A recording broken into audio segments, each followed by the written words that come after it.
Good evening. So we're very lucky to have Dr. Zhang here today. He was initially invited by the Cooley section to come this way, and we're lucky enough to have him come over here and give us a talk on smart grids. Dr. Zhang is a well-recognized expert in smart grids and power. He's got 2 PhDs, which I was surprised to learn. One in 2000 and one in 2004, which I personally find very impressive. They're both in control theory and power engineering, correct? And I don't know if anyone else here is in, anyone work directly in the power area? Dirk? All right, so I'm very excited to hear this presentation. It's something I'm personally interested in. So I would like to present to you Dr. Zhang.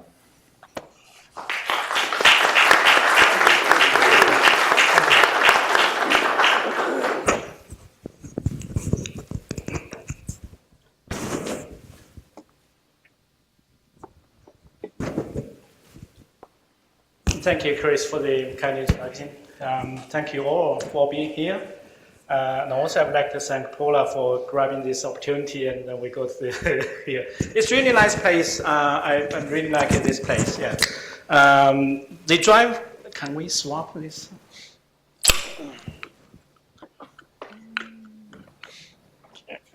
Yeah. Okay.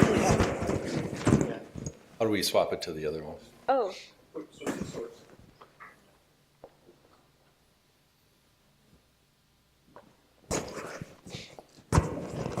There we go. Good, thank you. So, yeah, I know that probably there are only one or two in the audience doing things about power systems, but don't worry, it's not about power, it's about systems.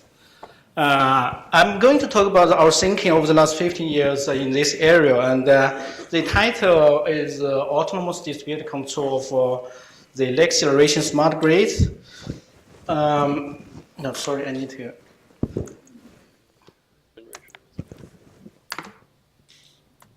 Okay, yeah. Also, we are not working in the power systems, but we're all live, and we live with power systems. And actually, in 2000, the National Academy of Engineering has selected electrification as the greatest engineering achievement of the 20th century. And we also know that the power systems are regarded as the largest and the most complex machine engineered by humankind. And now, actually, power systems are getting even larger. For example, in Europe, these lines are being planned or being built to link the member states' power systems together, so they to form an even larger system. And here, we are talking about building these AC, high voltage AC lines and high voltage DC lines to link the Eastern collection, Western collection, and the Texas collection together as a nationwide power system. And in China, you probably have seen these slides before, that a lot of high voltage AC links and a lot of high voltage DC links have been built to link the power system in China together to make it strong and smart. So that means power systems are getting even larger. But at the same time, power systems are being democratized as well. A huge number of relatively smaller distributed generators, such as the wind turbines, solar panels, electric vehicles, energy storage systems, are being added to the grid. Probably you have heard that the merging of renewable energy and the internet technology is creating a powerful third industrial revolution. So that means that on one side, the power systems are getting larger, and on the other side, the players are becoming more smaller and smaller. And what could this happen? Then this is going to drive power system a lot of problems. What could happen? And it's very possible that blackouts will happen in the power systems. And you may have heard that last year, September 28th, the South Australia power system were blacked out. The whole system in South Australia were blacked out, and about 850,000 people were left without electricity. And the final report actually found out that it was because the wind turbines. So it's because of this increased amount of non-synchronous and inverter collected plants, mainly the wind turbines, that brought the South Australia power system down. And then the question for our systems engineers is that how to sustain the growth while the power system is growing bigger and bigger, and at the same time to maintain the system stability so that this kind of blackouts won't happen. Okay, so that is quite a challenging problem, right? Very, very challenging. Okay, and when we are facing these kind of challenging problems, it's difficult to find a solution. But the one thing I would like to bring out is that history often has the answer for questions like this, these big problems, these big questions. So when we talk about history, I think we need to talk about China, the history of China. China has been there for over 5,000 years. So let's spend 100 seconds about the history of China and see what kind of things we can learn from the history of China to solve this problem. So let me show you a very short video which we prepared. Okay. Thousands of years ago, several cultures emerged in the East, where China is now. About 5,000 years ago, Chinese characters were invented and have been evolving since then. About 2,300 years ago, that land was highly democratized with 100 schools of thought, such as Confucianism, legalism, Taoism, and Moism. However, it was filled with chaos and bloody battles. In 221 BC, Emperor Qin united China and unified Chinese characters, currency, trade, and communication. This has laid a structurally stable foundation for Chinese culture. He means harmony. It lies in the center of Chinese culture and has safeguarded its stability and prosperity, even after being invaded. With this, Chinese made great inventions such as printing, paper making, compasses, and gunpowder. This harmonizing principle has also been instrumental for 1.4 billion Chinese to live in harmony. Today, I will talk about how to harmonize democratized power systems with this principle to make our planet more sustainable. That was it. So today, I'm going to adopt this harmonizing principle to look at the control of our next generation smart grid, how we harmonize our the players in power system to make power system unified. So I'm going to start with revisiting the challenges I have just talked about, and then try to identify the fundamental challenge we are facing in power systems. And then I will propose the concept of synchronization and democratization for autonomous distributed control of next generation smart grid. And of course, here everybody knows the concept of democracy, and then I'm going to talk about the rule of law, the legal equality of a democratized society, and see how we are going to democratize our power systems. So that's the second part of my talk. And then I will present to you a technical route to achieve SYNDEM smart grid, a synchronized and democratized smart grid. And then I will show you the resulting unified grid architecture for our future power system. I will also show you the test bed we have built up in our university, Illinois Technology. So that's the outline of my talk. So we have talked about the challenges we are facing in power systems, like power systems getting larger with increasing consumption, and generators are becoming smaller, for example, wind turbines, solar panels, electric vehicles, and also power systems need to be more efficient as well. We all understand these challenges, but what do these challenges really mean? What is the fundamental challenge behind these challenges we see? So we need to understand the fundamentals behind this, then we will be able to see a solution in a better way. So look at this, the first one. Power systems are getting larger with increasing consumption.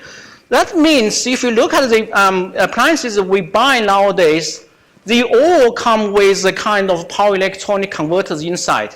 So that means when the power system is getting larger, with increasing consumption, it means that more power electronic converters will be added to the power systems. Okay?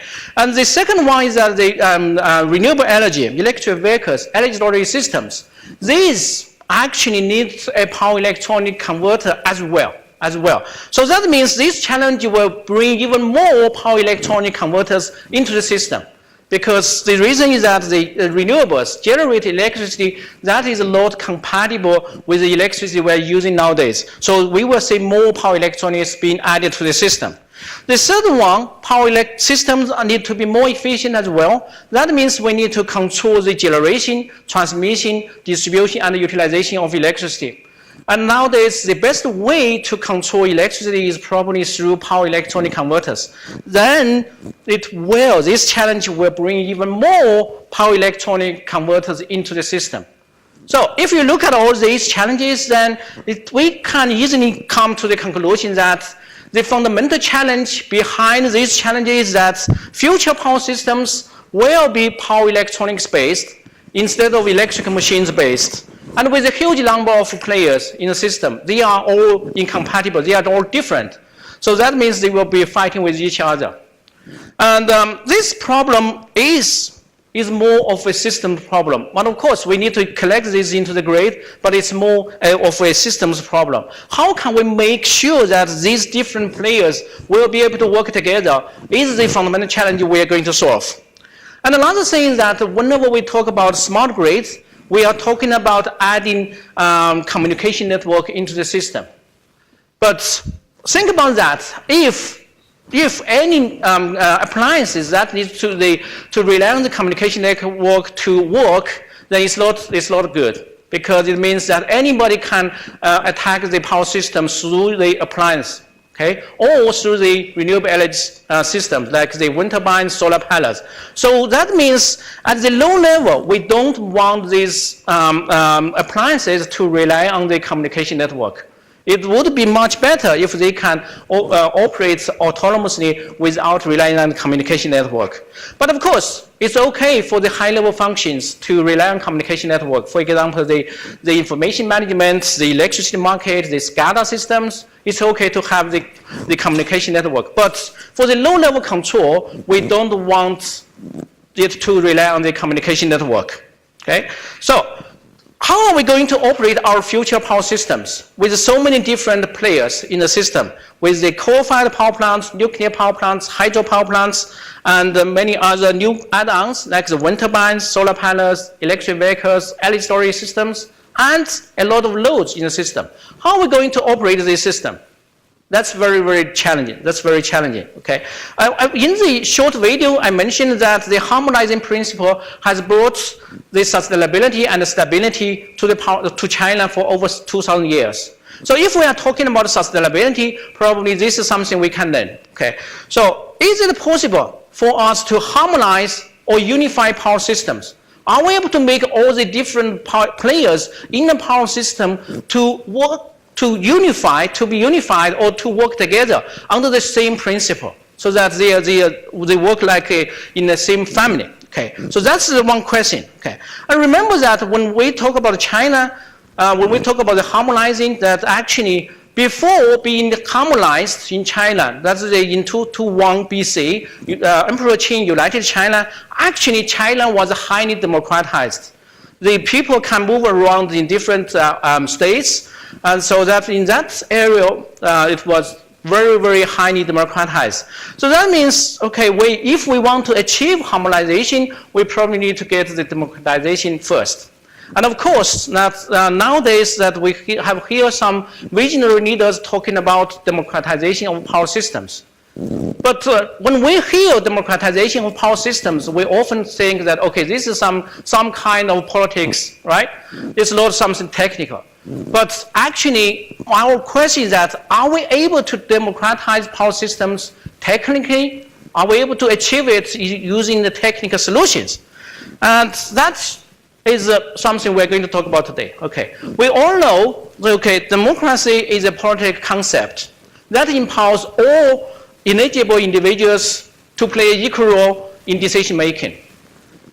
This is good, but we know that if we are not careful, then significantly different or even divisive decisions or opinions could appear in a democratized society. We have seen this, we have seen several big examples in recent years. Okay, so this is fine. Okay, for politics, it's fine. Okay, I'm not saying, okay, probably it's not fine, but it's okay. Okay, but definitely for power systems, it's not acceptable, right? Okay, it's not acceptable to have divisive opinions. We need to make sure power system is stable, okay? Because power system has to maintain the frequency stability and voltage stability, okay? So these two things have to be maintained more or less constant, okay? So that means we need all power system players to synchronize their actions for the same goal.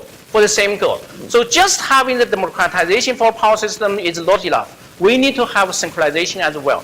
So that means we are going towards synchronization and democratization for the power system.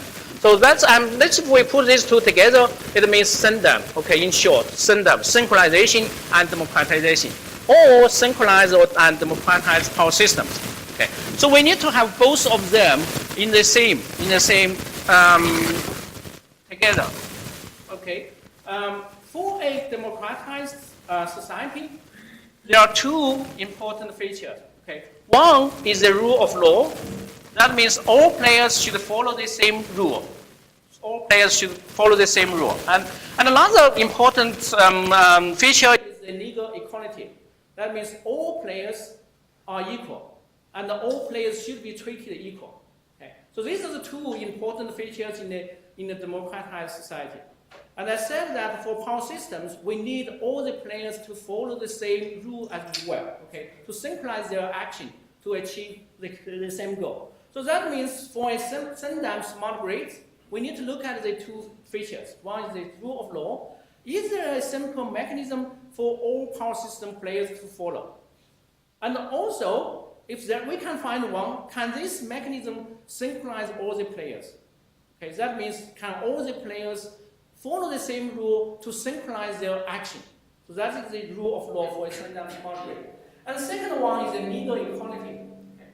That means that all the players should be treated equal and they should behave equally. Okay. We know that in power systems at the moment, there are many different players. As I mentioned, the coal-fired power plants, nuclear power plants, wind turbines, solar panels, they are all different. Okay. But the problem is, are we able to make them equal? Are we able to equalize them? Okay? So the first question is it possible for the new add-ons of generators like the wind turbines, solar panels to play an equal role in regulating the system stability? The second one is that we have generators in the power system, but also we have a lot of loads in the power system. Are we able to make the loads, majority of the loads, to play the same role as the generators in maintaining system stability as well? If we are able to achieve this, are we able to make this happen regardless of size and capacity? If we are able to achieve this, then we are able to achieve the legal equality, right? Okay? So in order to achieve this, too, okay, we need to look at what's happening in the current power systems. Okay? What rule has underpinned the operation of power system for over 100 years? So we need to look at that and then understand what's the rule.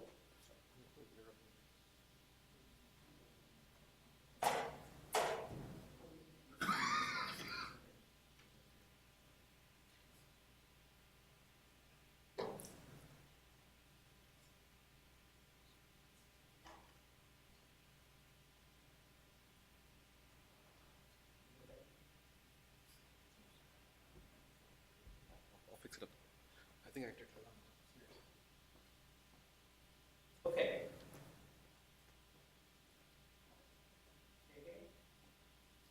We can hear you. Okay. Okay, good. So we need to understand what rule has underpinned the operation of power systems for over 100 years. So we have talked about that there are many different types of power plants in the system, like coal-fired power plants, nuclear power plants, hydropower plants. But if you look at these power plants, you will realize that actually they all use the same machine, synchronous machines, to generate the electricity. So they are all using synchronous machines to generate electricity. So then you will be wondering, why has the industry decided to use synchronous machines? Because there are some other machines, like the DC machines, induction machines. Why has the industry decided to use synchronous machines? The reason is because that synchronous machines have an intrinsic property, that is synchronization mechanism. They are able to synchronize with each other. They are able to synchronize with the grid when they are connected to the grid. So that is a very, very good property. It is this intrinsic synchronization mechanism that has underpinned the operation and growth of power systems for over 100 years. It is because of this synchronization mechanism that power system has grown up into the biggest system in the world. So if we are able to use this synchronization mechanism of synchronous machines as a rule of law of our future power system, then that is going to be great. Okay, so we believe that the synchronization mechanism of synchronous machines should naturally serve as the rule of law for our SYNDEM smart grid. Okay, so that means that we have found the rule of law. Now, let's look at the legal equality. How can we equalize all the different players in our power system? Okay, so we said that there are some different plants, power plants, generators there, right? Now we are adding a lot of new add-ons of generations, like the renewability, wind, solar, and also electric vehicles and energy storage systems are being added to the system, okay? It's very difficult, it's very challenging to collect these into the grid. And they are coming in different ways, okay? But as I said, for a systems engineer, what we are concerned is that, is there anything in common? Are we able to equalize these new add-ons of generators?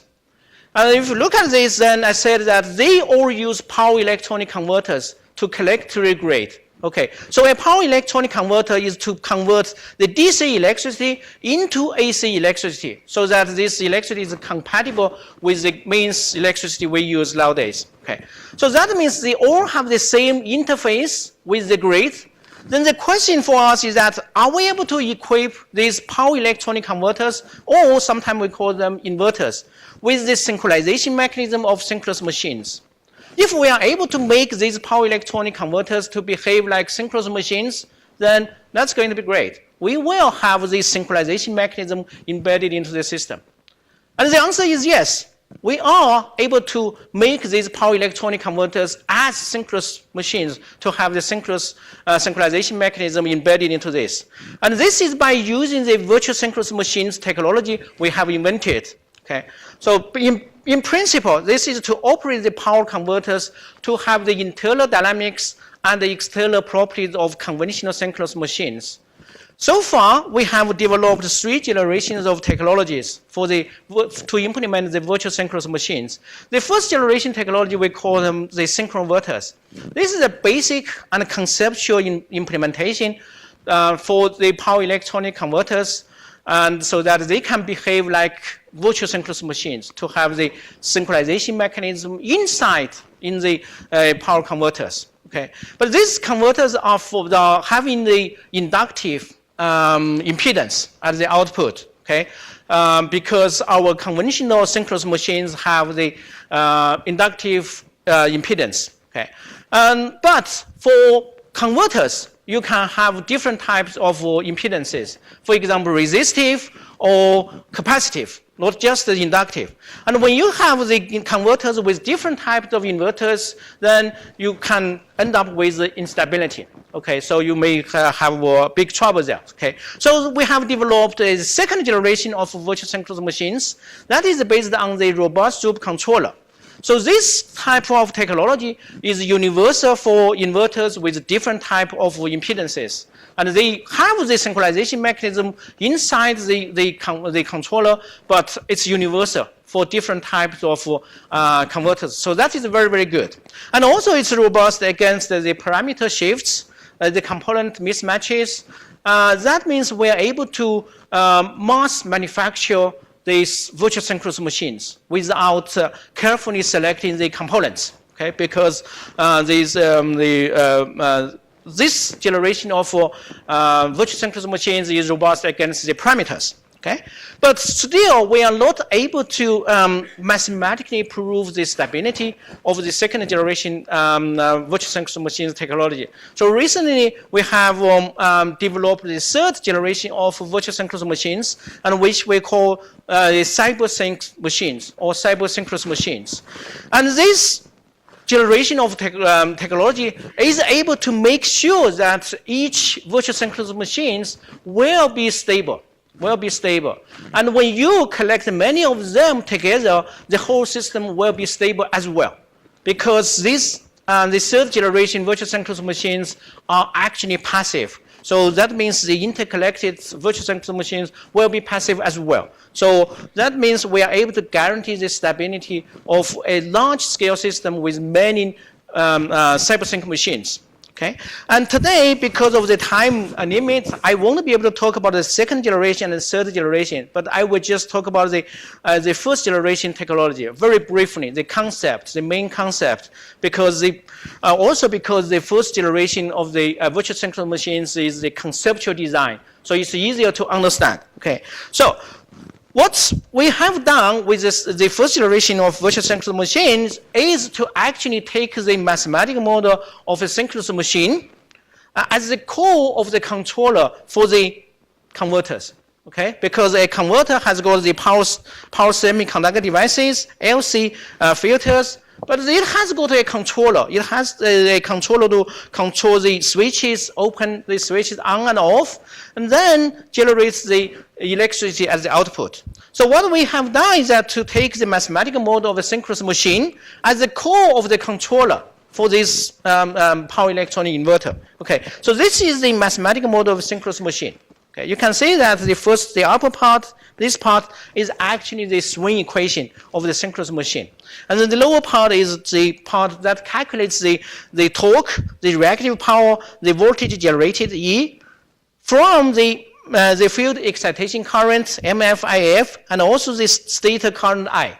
So this is the mathematical model of a synchronous machine, and we use it as the core of the controller for this power electronic converter. And then once we have the voltage generated E, then we convert it into pulses to drive these switches, turn these switches on and off, so that the voltage at this point is going to be more or less the same as the generated voltage. Okay, and then the third thing we have done is that we measure the current going out of these converters and then put this current back to this mathematical model, at the I. So that means we have formed a loop, a closed loop, so that the mathematical model of the synchronous machine is linked with this hardware of the power electronic converter. Then it becomes a whole unit, which we call the core of the virtual synchronous machines. And then once we have this, we can adopt the matured technologies we developed for the conventional synchronous machines onto this core. For example, the frequency droop control, the voltage droop control onto the core of the controller. Then we are able to regulate the frequency and the voltage of the virtual synchronous machine. And of course, we are able to regulate the reactive power as well. So what we did is that we converted the reactive power P set into the mechanical torque. Of course, this is the virtual mechanical torque. Okay? And then we can control the reactive power as well. So we put the reactive power set point here, compare it with the reactive power generated from this converter, so that we can control the reactive power as well. So that means with this compact controller, we are able to regulate the frequency, regulate the voltage, and control the real power and the reactive power. So that is more or less everything you need for a generator, for a conventional synchronous generator. We have all of them here. Okay. So the first generation, I need to mention that, okay, for the first generation of virtual synchronous machines, we had a PLL, which is a phase lock loops, to measure the grid frequency and the grid phase, so that this virtual synchronous machine is able to synchronize with the grid. But actually, after we released the first generation of these virtual synchronous machines, we did some further investigation, and we managed to get rid of this phase lock loop. So we no longer need a phase lock loop for these power electronic converters. These virtual synchronous machines are able to synchronize with the grid without a phase lock loop. So like the conventional synchronous machines, we don't use a phase lock loop. Okay, so that is a very good improvement. Okay, so we put this control algorithm into experiments, into the lab facility, and then we obtain this graph. The red curve is the frequency when we did the experiments in the UK, which is the frequency is around 50 hertz. You see 50 hertz, very small change around this 50 hertz. What's important is that the virtual synchronous machine sends a variable real power to the grid. This is the black line, is the real power sent to the grid. And you can see that the real power changed autonomously according to the change in frequency, more or less symmetrically, you see. So when the frequency increased, the real power dropped. When the frequency was low, the real power increased. So that is exactly the regulation of the frequency and capability the utility company is requiring. Okay, with this capability, then the wind turbines, solar panels, electric vehicles, energy storage systems will be able to take a part in the regulation of the system frequency and then contributing to the stability. Okay, contributing to the stability. And similarly, the voltage. Okay, the virtual synchronous machines are able to contribute to the voltage regulation as well. So that means all the generators, not just the conventional synchronous generators, but also the new add-ons of the generators can be harmonized with the intrinsic synchronization mechanism, and they can equally take part in the grid regulation. Okay, so for the generators job done, right? We are able to make them behave like synchronous machines. So how about the loads? How about the loads? Are we able to make the loads to have the same synchronization mechanism to be equalized?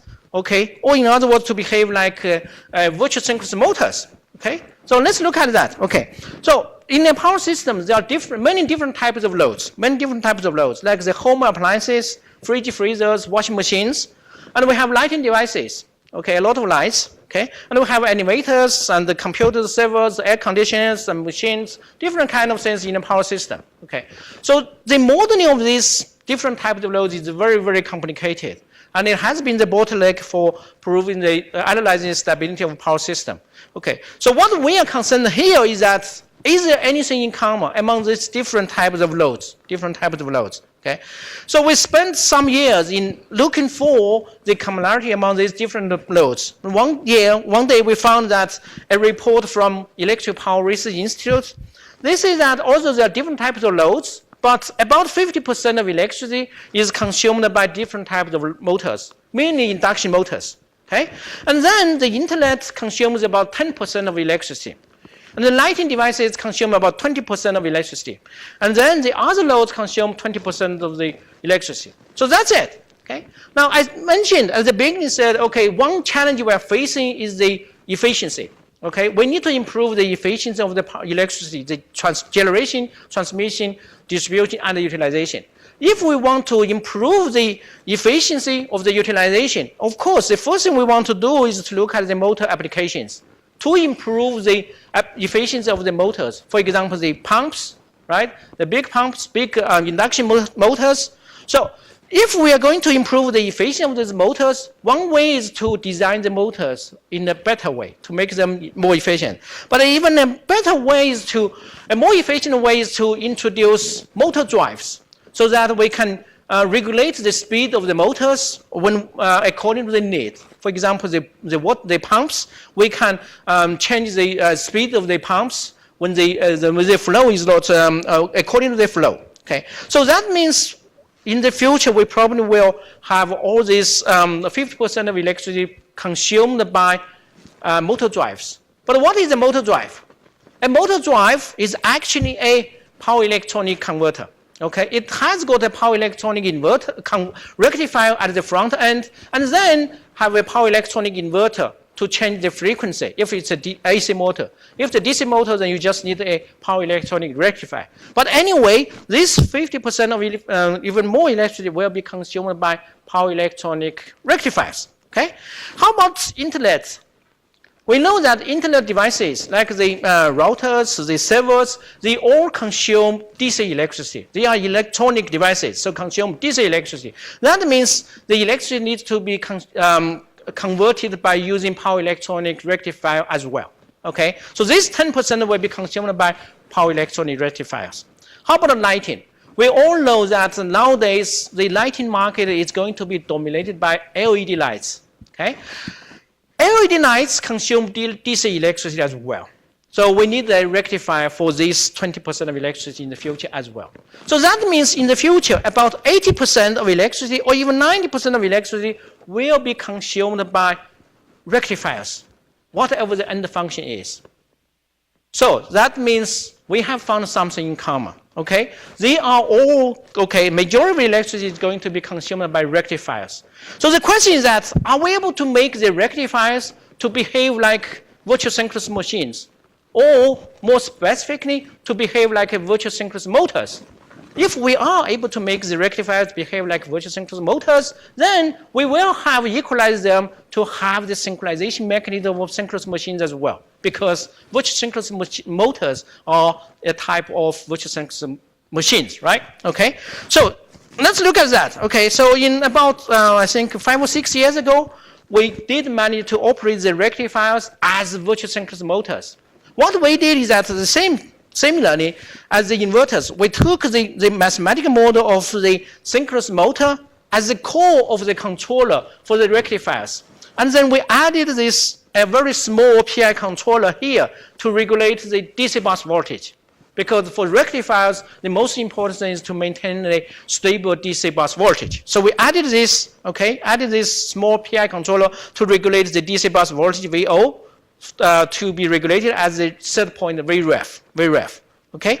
And of course, if you would like to regulate the reactive power, for example, to get the unity power factor, then you can set the QREF to be 0 as well. If you want to have something else, some other reactive power, you can set the reactive power reference to any other value as well. And if you even want to have the load to take part in the voltage regulation, you can add the voltage droop control here as well. So that means our load will be able to take part in the frequency regulation and the voltage regulation of the power system. So it's not just for the generators to regulate the system stability. The load will be able to take part in the regulation of the system stability as well. Okay? It's not just the big players, but also the small ones will be able to contribute as well. Even LED lights can contribute to the regulation of the system stability. Don't forget that lighting is going to consume 20% of electricity. An individual LED light is negligible, but 20% of electricity is a lot. Okay, so collectively, the lights, the contribution is going to be huge. We need to make them behave like virtual synchronous machines as well.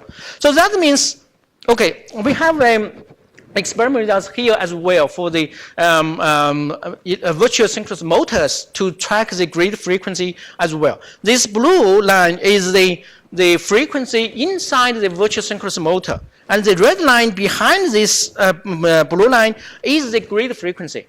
And you can see that when we were making the change to the operation of the rectifier, the frequency of the virtual synchronous machine followed the grid frequency very well. Grid frequency very well. Or in other words, these rectifiers are able to take part in the grid regulation of the frequency, in particular here. You can see that the voltage, the frequency is following the change. Okay, so that is indeed the loads are able to take part in the grid regulation as well. So that means we have made the loads to take part in the grid regulation. We have equalized these loads as well. Okay, equalize this load as well. So that means we have indeed achieved legal equality, right? So whether they are the conventional generators or the new add-on generators, whether they are generators or loads, whether they are large or small, they can all contribute to the grid frequency and the voltage grid regulation for them, okay? So they can all behave like virtual synchronous machines. They can all have the synchronization mechanism of synchronous machines. So basically, we have achieved what we expected, right? We can make a majority of the players in the power system to behave like synchronous machines. Okay, so that means we have achieved the legal equality and the rule of law. So now it's time for me to show you the SYNDEM grid architecture for the next generation of smart grid. That is it. So this is the architecture we have come up for our future power system or the next generation of smart grid. Okay, so for the conventional power plants, the nuclear power plants, hydropower plants, and the coal-fired power plants, we continue collecting these plants to the transmission and distribution network through synchronous machines or synchronous generators, SM, okay? We don't need to make any major change to these conventional power plants. For the new add-ons of generations, like the wind turbines, solar panels, DC microgrids, energy storage systems, electric vehicles, we control the inverters in these systems as virtual synchronous machines, VSM, virtual synchronous machines. And also for the majority of the loads, like the motors, lighting devices, the IT devices, we control the rectifiers to behave like virtual synchronous machines, VSM, virtual synchronous machines, or in particular, they are behaving like virtual synchronous motors, okay? So that means if you look at all these players from the transmission and distribution networks, okay, you will say the same thing, the same mathematical model, the same mathematical model of synchronous machines. Some of them are physical. Some of them are virtual. But anyway, they have the same mathematical model, okay?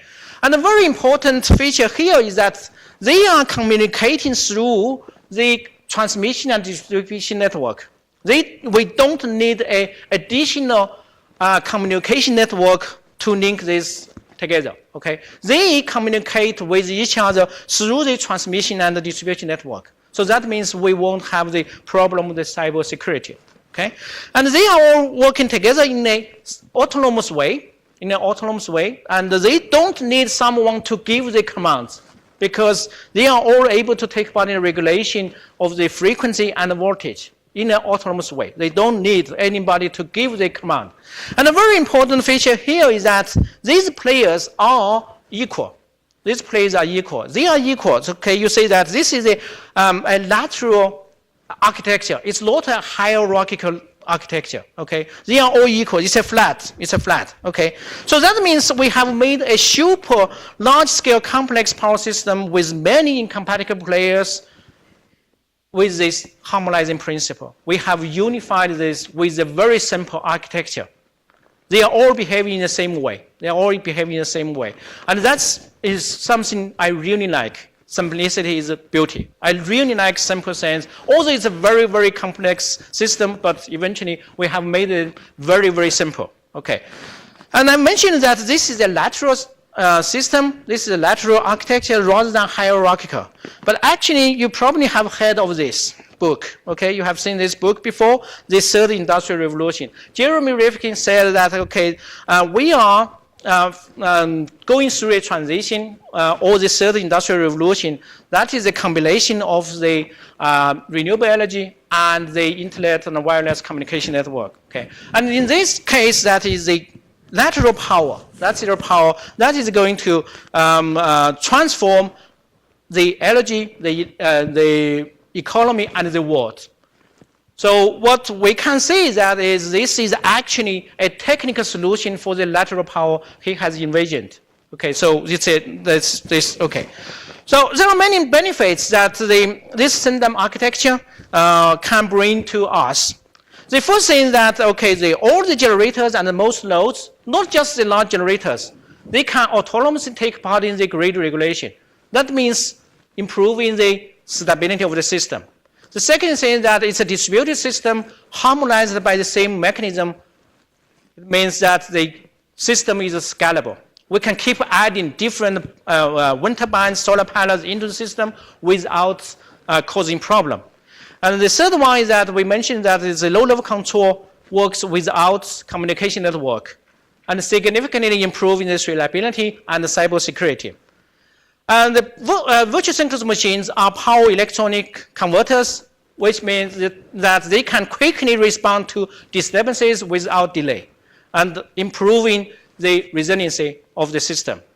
And the virtual synchronous machines only require local information, achieving genuine plug and play. So we don't have to have a lot of issues to be sorted out. We just buy a virtual synchronous machine and collect this grid, and it's going to work.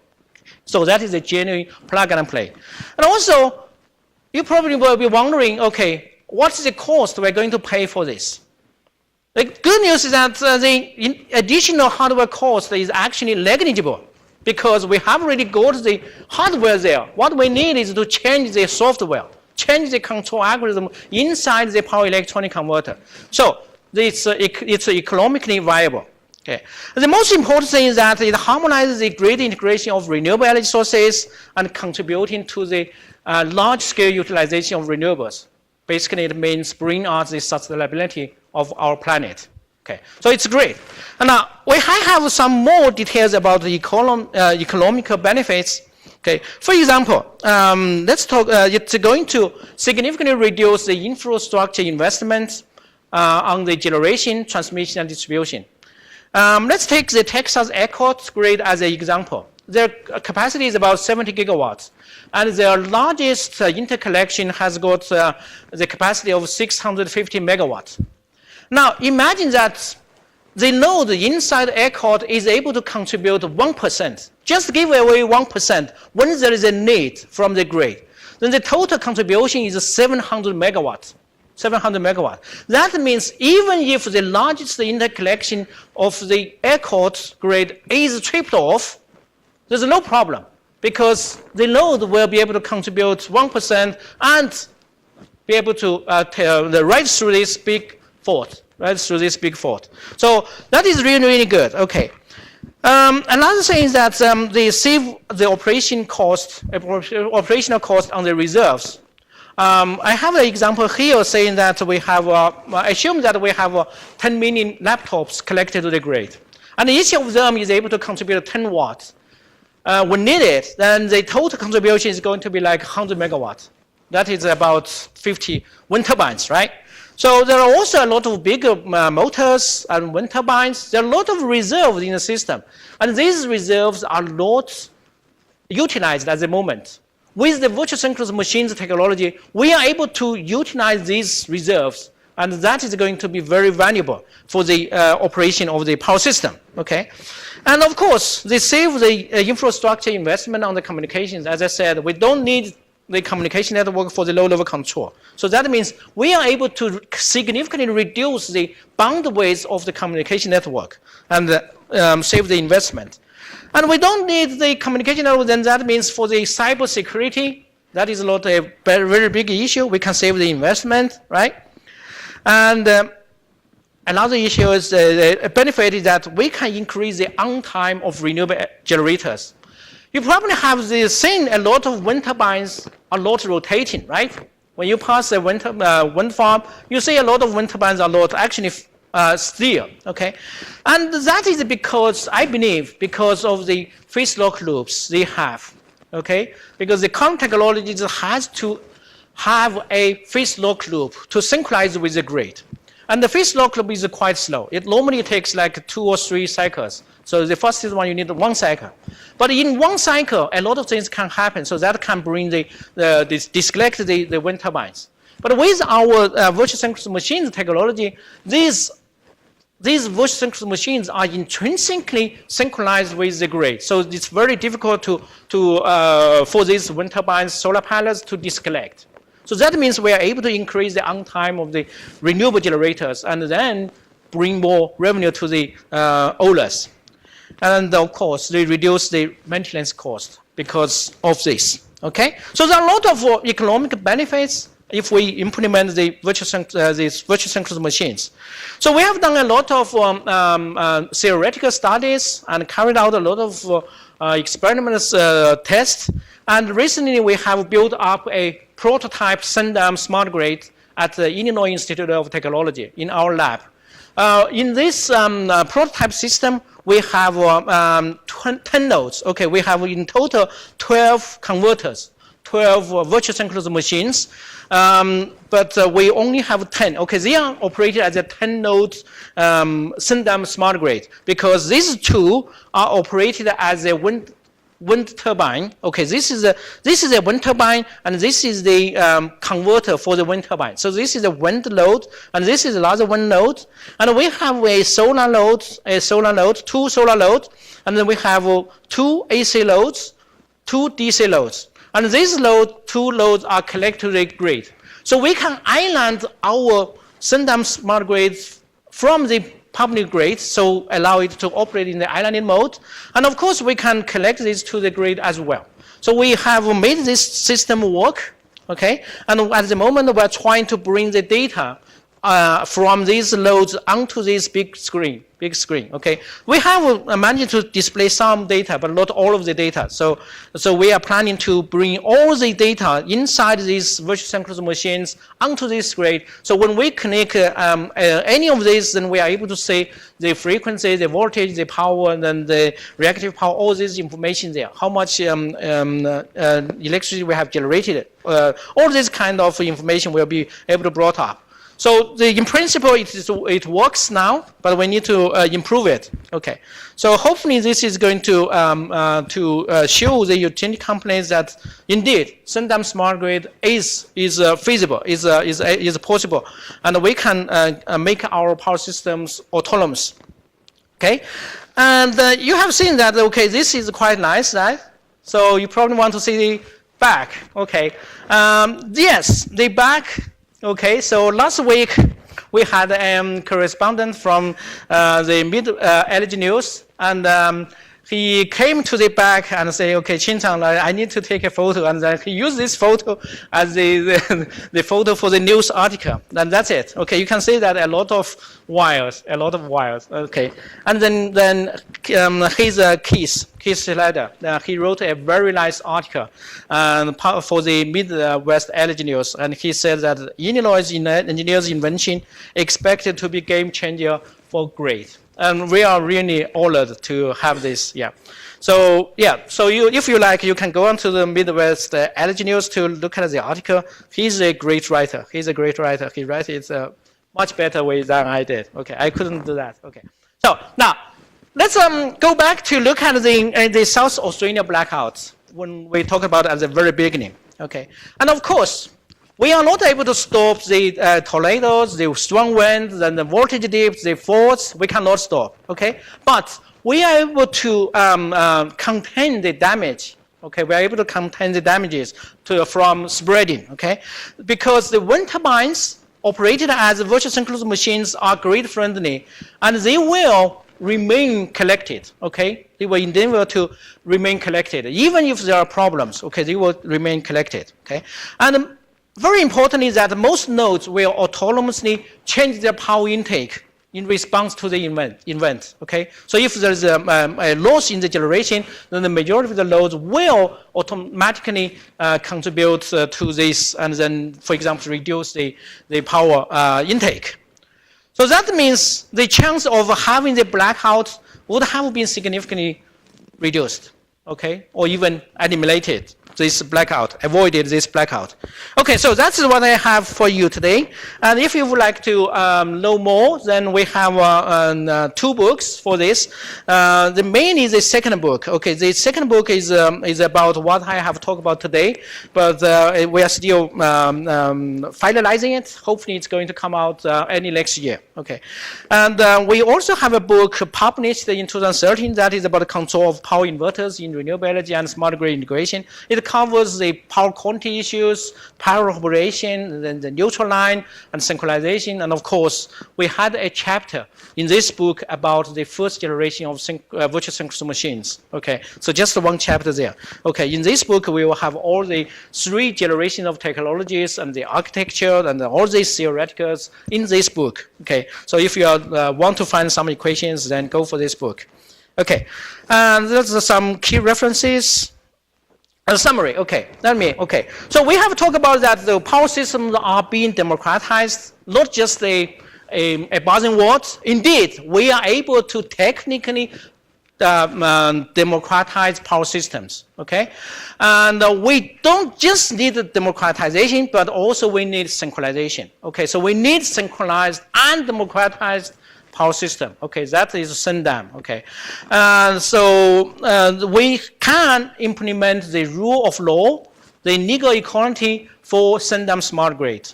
The rule of law for SYNDEM smart grid is the synchronization mechanism of synchronous machines. Okay, and we have talked about the 3 generations of virtual synchronous machines. The first generation of technology is called synchroinverters. It's a basic conceptual implementation, and the second generation of technology is universal and robust. Okay, for different types of converters. And the third generation of technology is able to guarantee the stability of the system. Okay, so these are the, okay, we also mentioned that this architecture, this SYNDEM architecture is actually a technical solution for the lateral power envisioned by Jeremy Rifkin for the third industrial revolution. Some takeaway messages.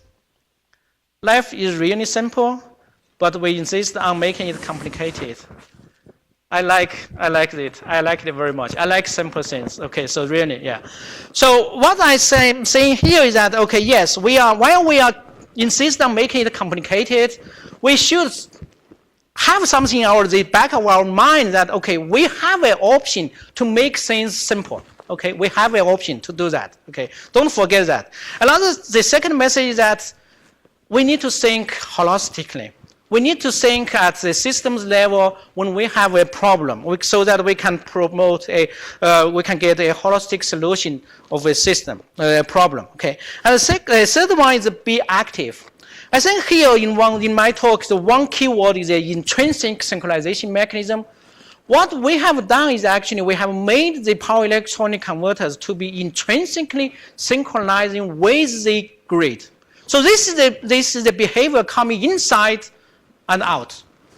We are not forcing the power electronic converters to follow the grid, but on the other hand, it is the power electronic converters to actively follow the grid. Okay, so it's not being forced. So we have changed the power electronic converters to be an intrinsic follower to an intrinsic. Okay, intrinsic. Okay, extrinsic and the intrinsic. Okay, another thing is that what I always do is that take one more step. Okay, in this context is that we don't just need democratization, but we need synchronization and democratization. So SYNDEM, okay. Something even bigger is that, okay, I have shown you that we are able to harmonize power systems with many, many different players, okay. If we are able to do this for the power systems, and I think we are able to do this for ourselves as well, okay. And that means we are able to have a harmonized planet, and we have a sustainable planet. So that is what I really want to see. Okay, I really want to see, and I hope everybody. Yes, I think this most of us. Okay, probably not everybody. Most of us is having the same idea. So to make our planet sustainable and harmonized. Okay, there are a lot of people I need to thank. Okay, and because of time, I won't be able to go into the details. Okay, and I have had the fortune to work with a lot of major international companies on this over the many years. Okay, many years, and these are the materials we took from YouTube or from the internet to prepare the 100-second video. So I would like to acknowledge them. And I have shown you that we are able to make our planet sustainable by using these virtual synchronous machines, and we have set up a LinkedIn group on virtual synchronous machines. So if you like to contribute to this and join us on this, and also we have set up a company called SYNDEM to commercialize this virtual synchronous machine technology.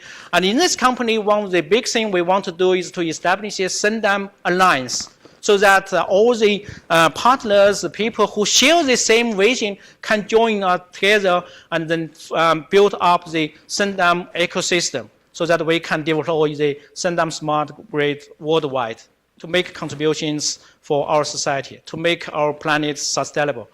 Thank you.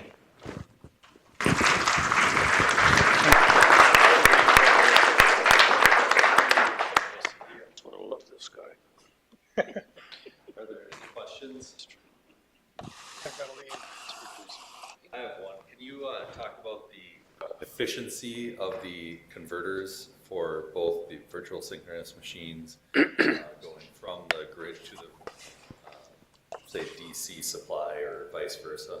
Okay, good, good. That's a very good question. Yes, because here we are using the power, the virtual synchronous machines to convert the power, and of course there will be losses there.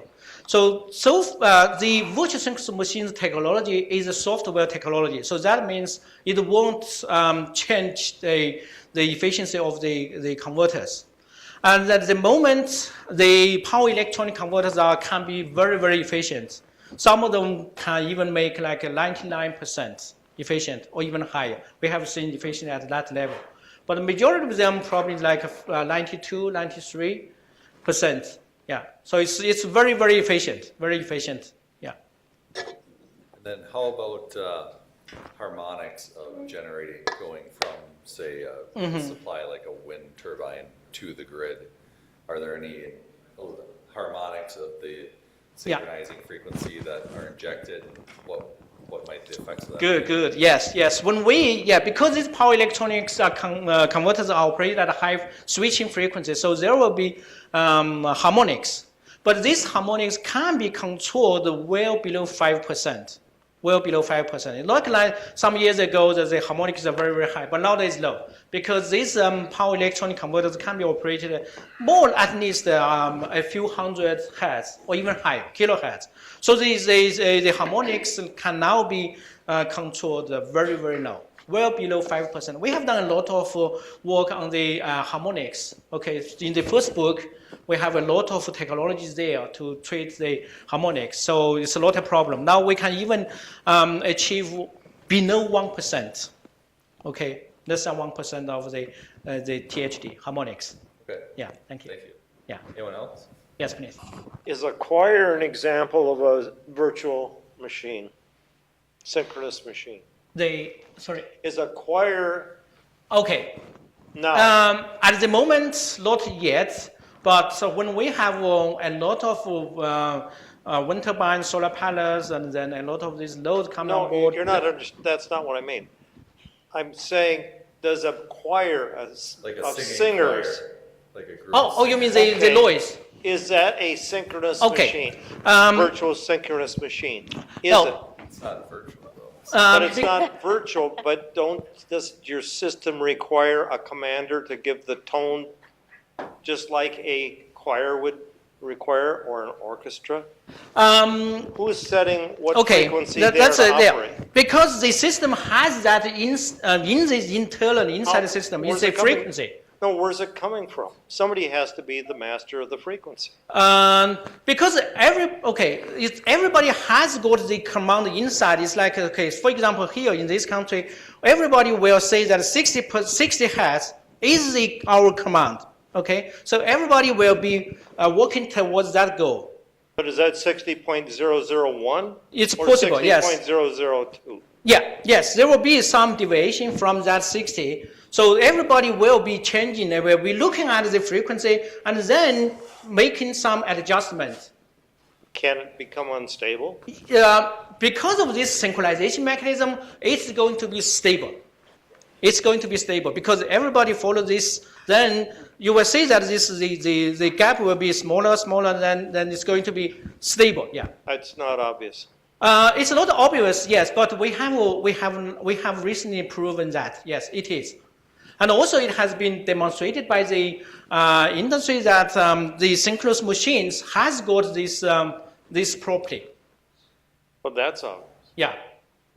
But the synchronizing of all these systems that are distributed is hard to see how that would be stable without a master. It is Without very a choir difficult, director, without but a we choir have, director. yes, we are close to release that result. It's not released yet, but we have got some, yes. It's going to be stable, yes. Yeah. Yeah. It's hard to believe, but yeah. Yeah.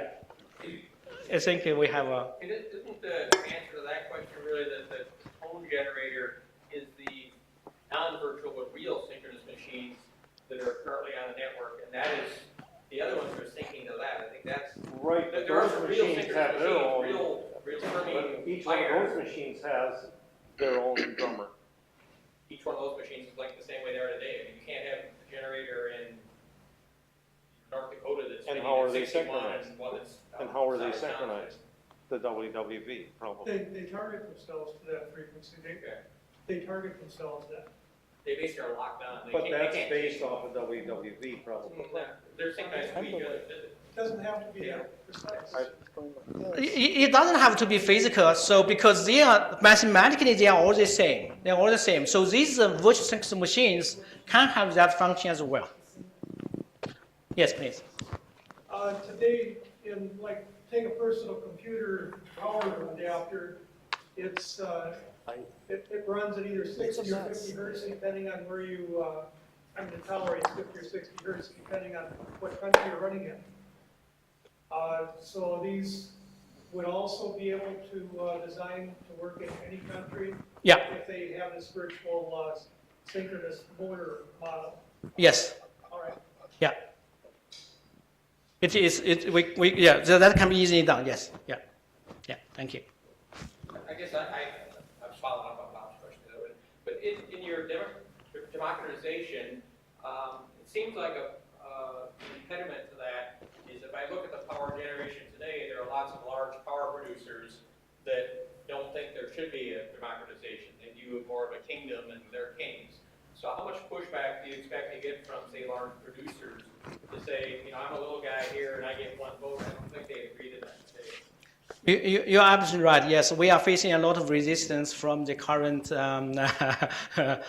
kingdom. Yes, yes. So of course, they don't want to lose their control. But the problem is that this is a trend. Nobody can reverse it. And more renewables will be added onto the grid. So I think for the current kingdom, I think what they need to do is that really is not to resist these renewables, to resist the democratization, but to embrace this democratization so that they can play a bigger role in this. So I think this is their role they should play. Yeah, thank you. Maybe. I'd like to stay with that point. In the case of the existing system, Yeah. the big players, the transmission line companies, have resisted and fought against local generation because they saw that as a threat. And they have, so when you say that there is no way for them to stop it, the way they're stopping it today is by charging me, the consumer, $50 a month for a meter fee.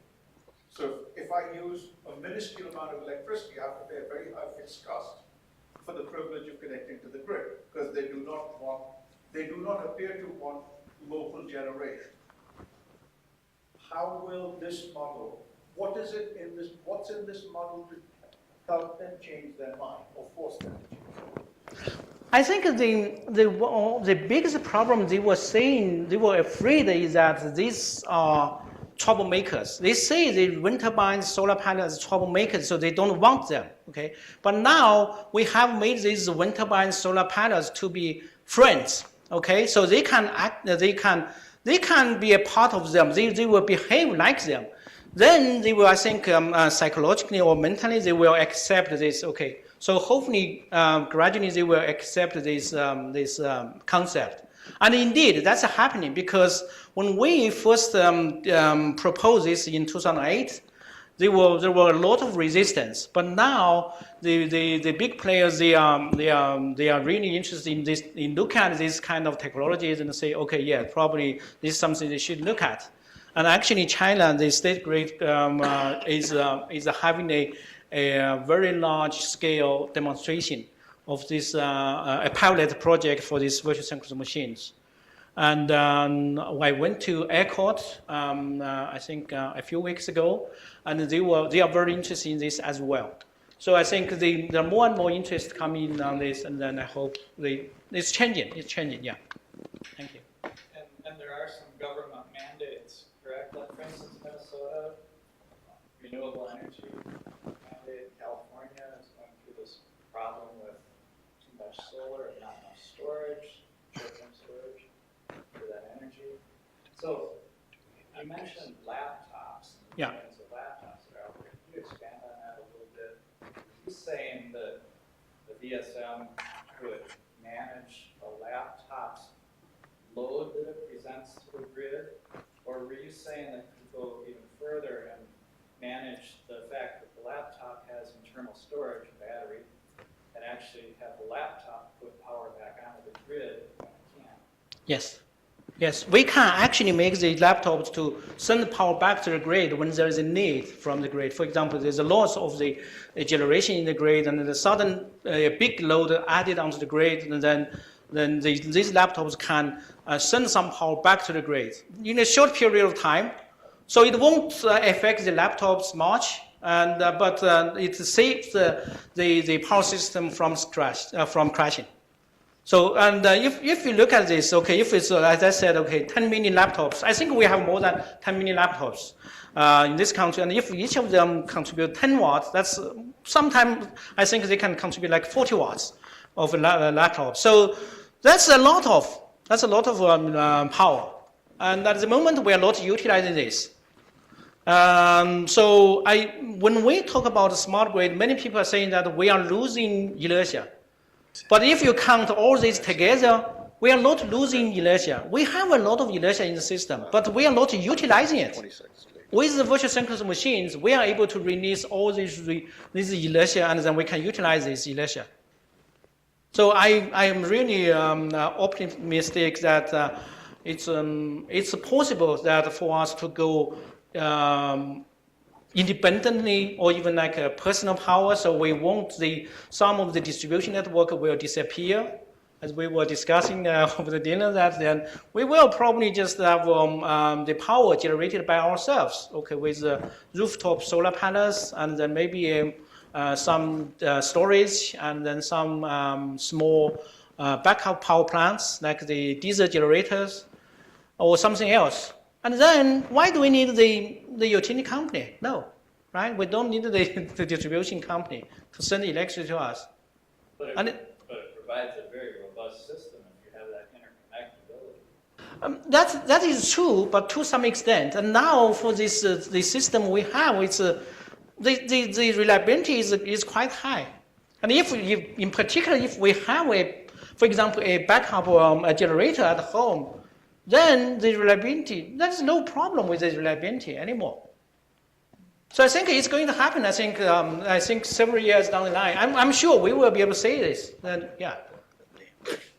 Yes, please. If you start using electric vehicles Yeah.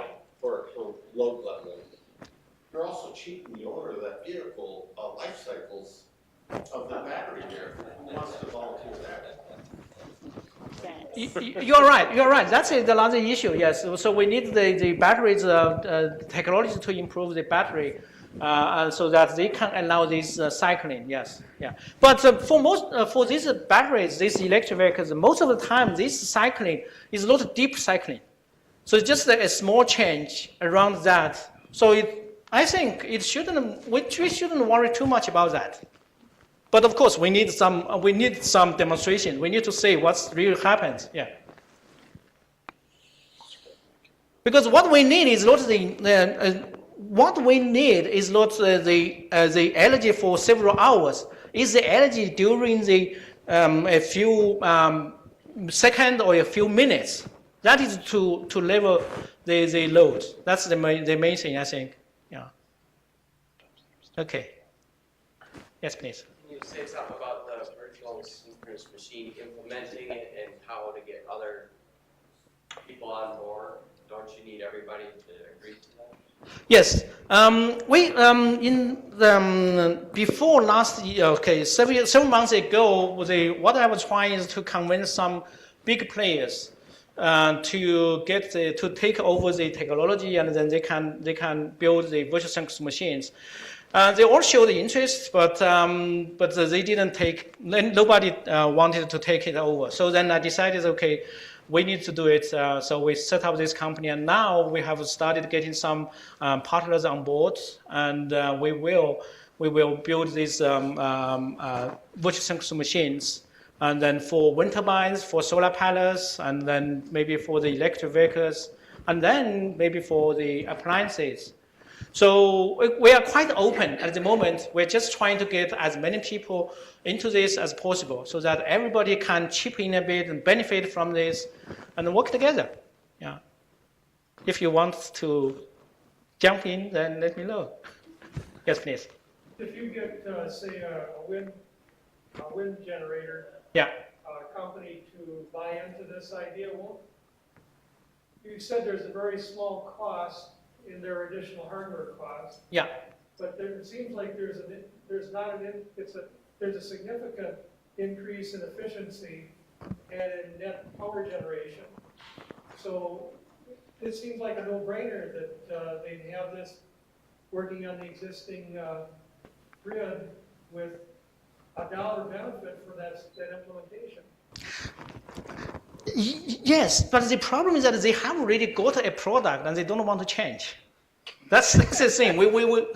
Many of them, they just want to live with their current life. They don't want to change. So that's the thing. Yeah. But I think gradually, I think we will see someone is going to jump into this and say they're going to be to jump in this and take it forward. So we have got some really nice people together, and then yes, for example, yes, and so yes, yeah, a lot of. Okay. More? Okay. More? Well, thank you again, Dr. Zhang. Okay. Thank you.